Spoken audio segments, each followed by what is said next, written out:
So hello and as always, welcome back to Learning MD. So many of you have been asking me regarding the AirPods Pro and the AirPods third generation. So many of you have been asking me if there's many differences, and of course we've done a few reviews of the actual AirPods, and there are some differences, especially with the ear tips. But in general, I would say that the AirPods Pro are $300, and it only makes sense if there's a lot of noise in where you work.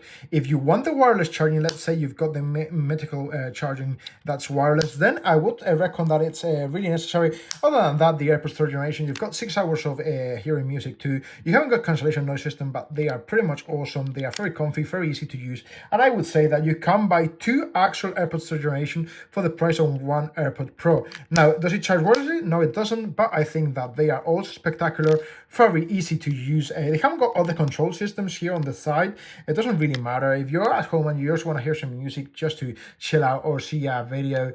I think that the AirPods third generation do the job perfectly. If you want something more sophisticated, AirPods cancellation noise system 3D system, it's more about the AirPods Pro. Let me know in the comments what you think.